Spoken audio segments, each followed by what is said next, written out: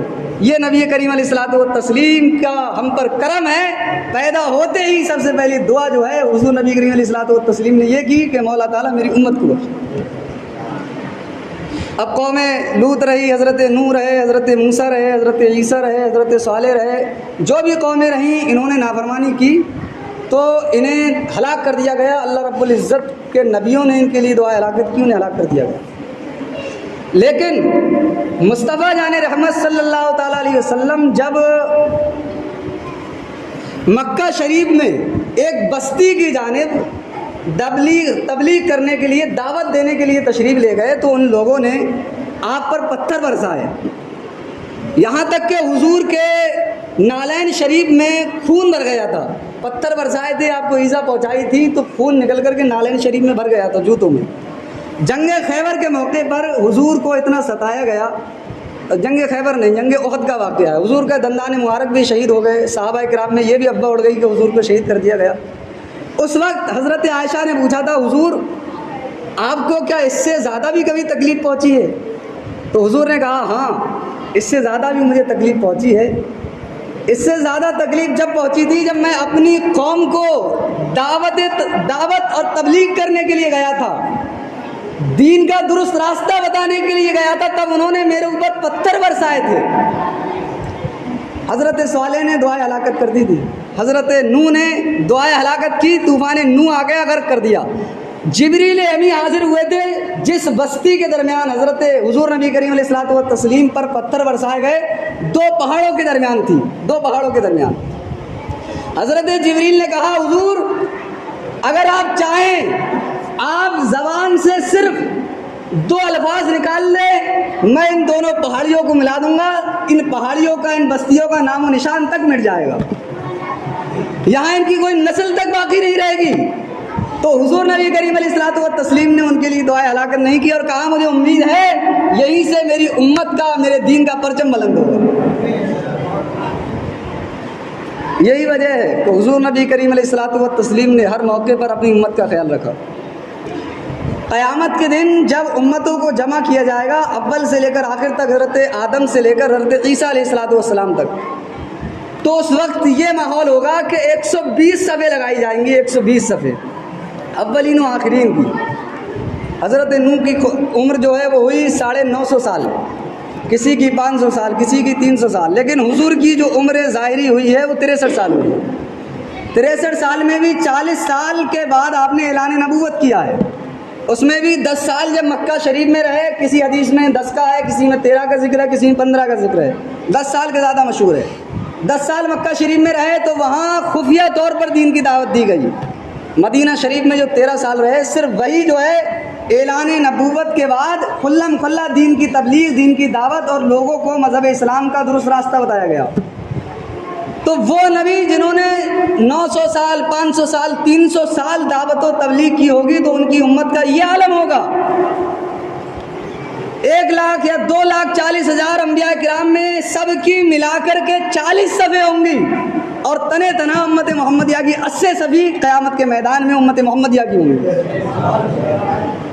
حضور نبی کریم علیہ الصلوۃ والتسلیم وہاں فخر کریں گے یہ میری امت ہے، اور یہ ان کا معجزہ ہے، اور یہ سب اللہ رب العزت کو دکھانا تھا۔ حقیقت تو یہی تھی کہ نبی کریم علیہ الصلوۃ والتسلیم کو دنیا میں بھیجا جائے، انہی کا جلوہ دکھانا تھا،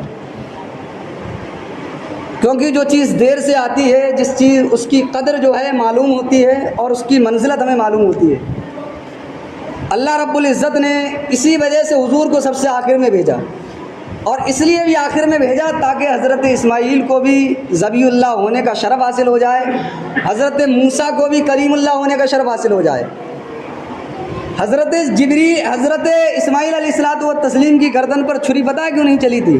اس وقت حضور نبی کریم علیہ الصلوۃ والتسلیم حضرت اسماعیل کی نسل سے آپ کو پیدا ہونا تھا، تو یہ حضور کی جلوہ گری کی ہی برکت تھی کہ چھری نے چلنے سے انکار کر دیا تھا۔ ابھی تو نبی آخر الزمان جن کے لیے دنیا بنی ہے ان کا تشریف لانا باقی ہے، کس طریقے سے میں گردن پر چھری چلا دوں؟ اسی وجہ سے حضرت ابراہیم کو آگ نے نہیں جلایا تھا کہ انہی سے تو چل کر کے جن کے لیے دنیا بنی ہے انہیں دنیا میں تشریف لے کر کے آنا ہے، میں کیسے انہیں جلا سکتی ہوں؟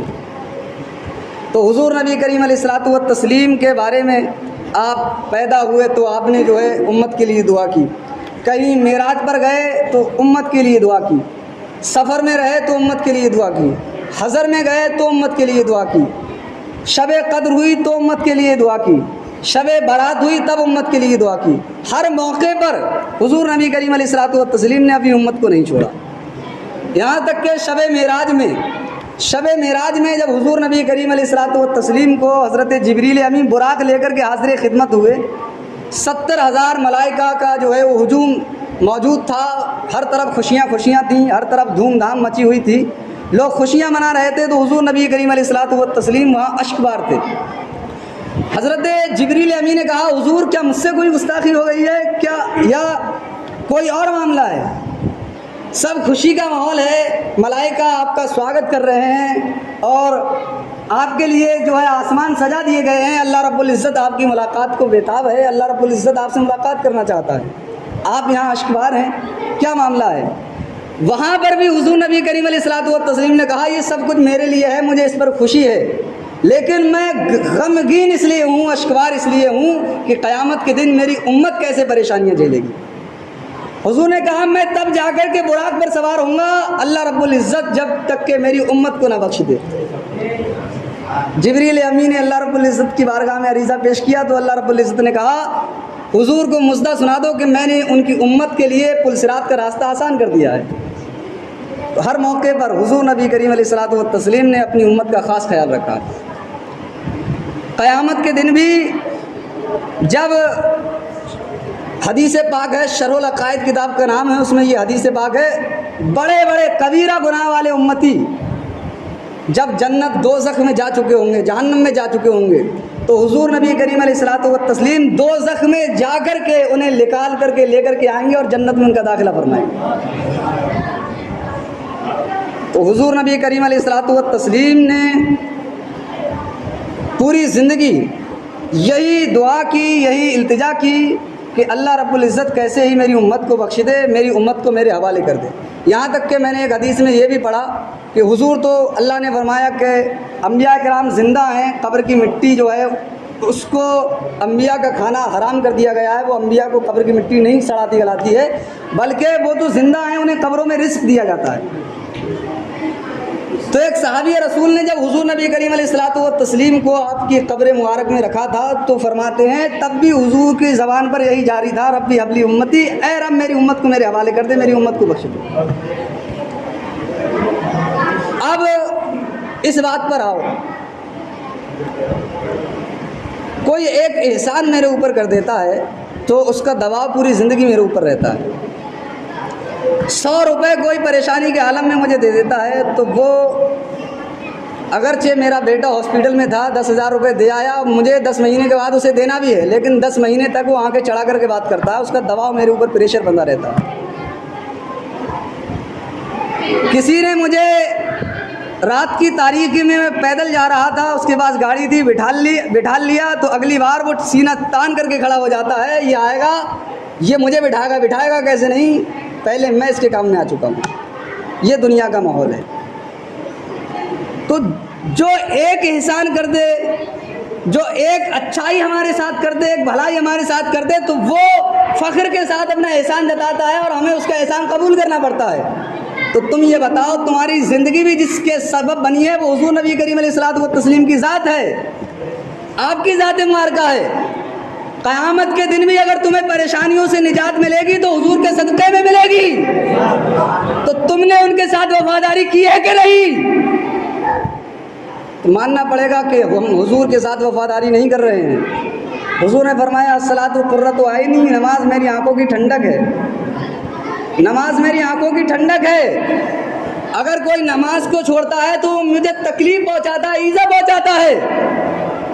تو یہ جو ایک ایک احسان جتلانے والے زندگی بھر تمہارے اوپر احسان رہتا ہے، تمہارے زندگی کے ہر قدم پر مصطفیٰ جان رحمت کا احسان ہے، تم نے ان کے ساتھ کتنی وفاداری کی ہے۔